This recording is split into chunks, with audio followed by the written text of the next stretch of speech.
Assalamu alaikum everyone, I am Halima Hajat. I am a private health consultant here in Blackburn and we're on the UCTV, the Health Podcast, and it's sponsored by AUDLEY Late Night Pharmacy.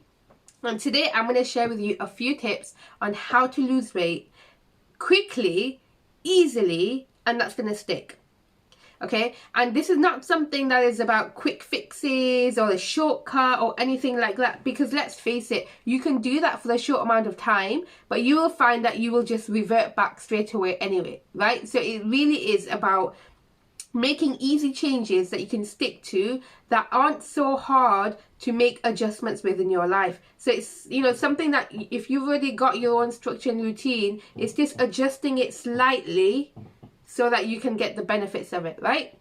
So I'm not going to tell you, you know, stop eating your biryani and stop eating your curries and things like that. I'm not going to say anything like that today, because let's face it, if you're someone that enjoys it that much and I tell you don't eat your biryani, is that going to work? No, it's not. You're going to just eat your biryani anyway, okay? So let's get real. It's about making, you know, good changes that are going to actually help you not just lose weight, but also like improve your health, reduce your blood pressure, reduce your diabetes, things like that, right? So it's really about improving the quality of your body and what's going on in your body, and improving improving your health overall. Okay, so the first thing is drinking your water, right? The body composition, like majority of it, is just water. So we require water as part of our way to survive, right? And so even like in the sunnah, it's like eat a third, drink a third, and leave a third empty, right? So there's already like a huge the amount that you eat, imagine that's the amount you drink, right? Because that is what the sunnah is telling us, that that's how much we should be drinking. So there is a big emphasis on how much water we should be drinking. And there is, like, you know, like really you should be drinking, I think on the NHS website it talks about having about 8 glasses a day. But really, you know, it's about 2 litres to 2.5 litres a day you should be drinking, right? And I've done videos on this in the past. Is get yourself one of them bottles, you know, like one of them 1 litre or 600 ml bottles or whatever that you can carry around all day and just keep sipping throughout the day. Here's what will happen when you drink your water to the amount you need to drink. Number one is this. Yes, you're going to need to go to the toilet a little bit more often, right? And I know that's a bit tedious and annoying, especially if you've got a busy day, but your body will eventually get used to it, right? Your body will eventually get used to it, number one. And number two, if you drink it in slow sips, you're just sipping throughout the day, you won't need to go as often. As if you go have a glass and you literally drink a whole glass in one go, that's when you're going to need to go to the toilet really quickly, because you've literally just drank a whole load of water. Your body is trying to obviously absorb some, but a lot of it's going to flush right through, right? Because it's a lot for it to handle all in one go. So sipping throughout the day, your body can absorb it throughout the day. Whereas if you have loads in one go, you'll just need the toilet and you'll just end up weeing it all out, okay? So drink, sip throughout the day, get those bottles, drink throughout the day, whatever. But drink your 2.5 litres of water, right? Our bodies need that water. Like I said, our body composition, like most of our body inside of it is water, which means that our organs and stuff thrive on water being there, right? That also means that when you drink that amount of water you need, everything works better. Your blood flows better. Your heart doesn't have to work hard. That's why your blood pressure goes down. Your brain is more hydrated. You can focus and concentrate more. Your kidneys and stuff are filtering better. Everything is working so much better. And so your body thrives automatically. You can feel an instant shift in your energy just by drinking water and water alone, right? Make that as part of your have to. Just have the bottle, carry it around all day, and know that, okay, I need to have 2 or 3 bottles of this in my day, and I've accomplished my target, right? So make that one of your adjustments. Drink the amount of water required. Number 2 is adjust your eating times. So for most of us, we'll wake up, especially if you've got kids and you're doing school runs, you're going to be waking up around 7 o'clock in the morning or so, around that time, what have you. You might have your breakfast, etc. And so you're going to have your breakfast that early, then you're going to have a big gap and have your lunchtime, maybe 11, 12, 1 o'clock, around that time. And then obviously you're going to have your maybe some tea time and then an evening meal later on. And then obviously you'll be snacking in between because the timings are so long and the day is so long. Now, here's the problem with that. The problem is that obviously we're leaving way too many gaps between our meals, and therefore we're getting pickier, and we need to snack, right? We're getting hungry, we're getting peckish, we want to eat something in between, right? That's the first problem.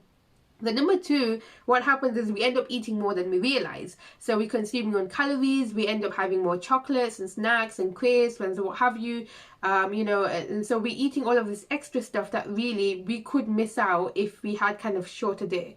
And so here's the objective of what we should do. And this is actually something that a lot of science talk about, and we know in Islam as well, is fasting, right? Now, fasting obviously is like, in terms of how we fast in Islam is different to the fasting that they talk about in the NHS and things like that, right? So it depends. If you want to go all in fast, do all in fast, depending on your energy, depending on your health and all of that, and how much actually realistically fits in. Obviously, we should be practicing that anyway every Monday and Thursday, and things like that. So it's part of our deen. However, if you want to kind of like practice a form of fasting that's not a full fast, what you can do is intermittent fasting, right? So you can do this kind of every day. And the easiest way to do this is just increase the fasting window. So we already know at night time we don't eat. So say, for example, you go to sleep at 10 o'clock. And then you wake up at 7 o'clock. So that's 7 hours, 8 hours. That's a 9-hour window, right? Of you're not eating already, right? So imagine if you were awake, in those 9 hours, you would get hungry. But because you're sleeping, you're not. So that's already like a huge amount of time that we're not eating, and therefore we're fasting, right?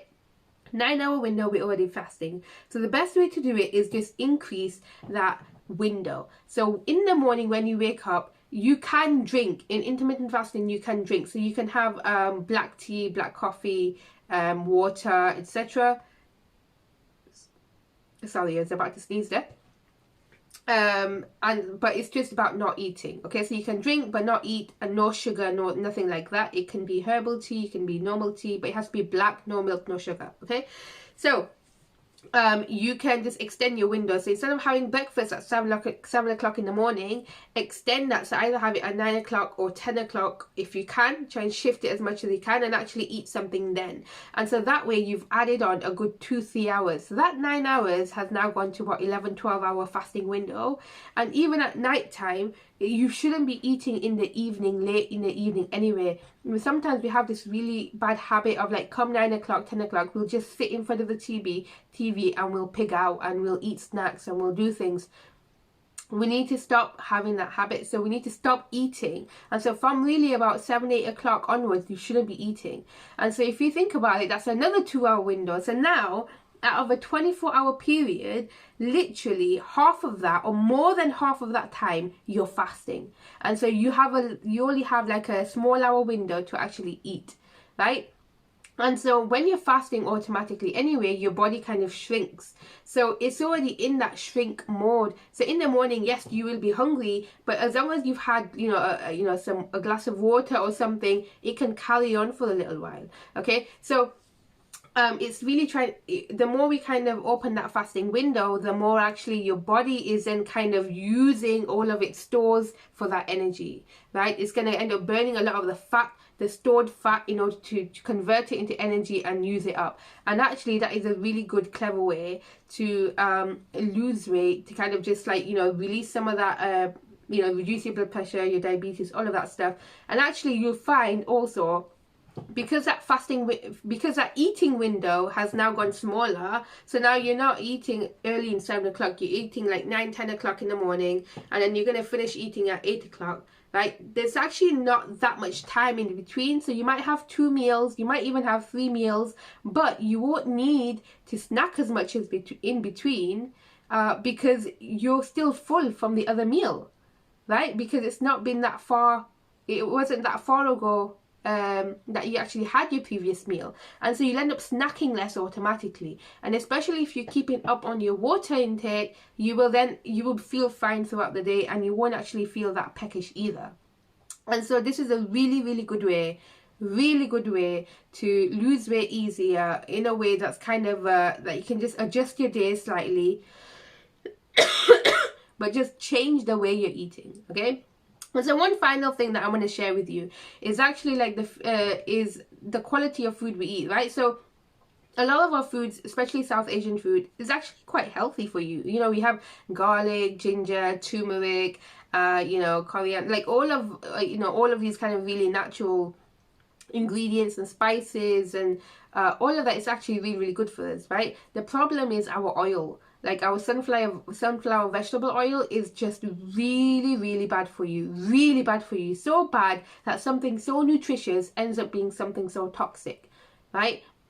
And so if you want to help yourself, one thing you can do is change that oil and start cooking in ghee, like proper ghee, desi ghee. Make it at home or buy it from the shop. I don't really care, it doesn't really matter. Use ghee instead of oil. Now that doesn't mean you spoon loads of ghee out, right? Because that obviously there's still a level of limit you need to have, but you need to maybe like 2 tablespoons of ghee is like enough ghee, right? In like for like a meal.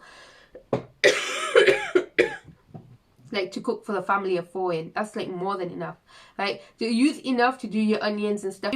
Don't overload it, obviously, but that is a healthier, natural form that is going to be more beneficial to your body than it is to use oil, right? So just make that one change in your life. Make that one change in your eating foods, and inshallah just try these 3 things. So just to kind of summarize, number 1 is make sure you drink your 2 to 2.5 liters of water a day. Number 2 is increase your fasting window, so a form of intermittent fasting, which is kind of eat later on in the morning, and when you're in the evening, finish eating at like 7-8 o'clock and don't eat anything after. So literally for the whole night and some of the morning you are not eating anything at all, and your body can then kind of burn some of those stores. Then number 3, switch your oil to ghee. Okay, I want you to try these things and I want you to see what you find and let me know in the comments, inshallah. And that's it for this one. My name is Halima Hajat. I am a health consultant and you're here on the podcast, the Health Podcast, brought to you by UCTV, and it's sponsored by AUDLEY Late Night Pharmacy. So make sure you pop down there. Assalamu alaikum and take care.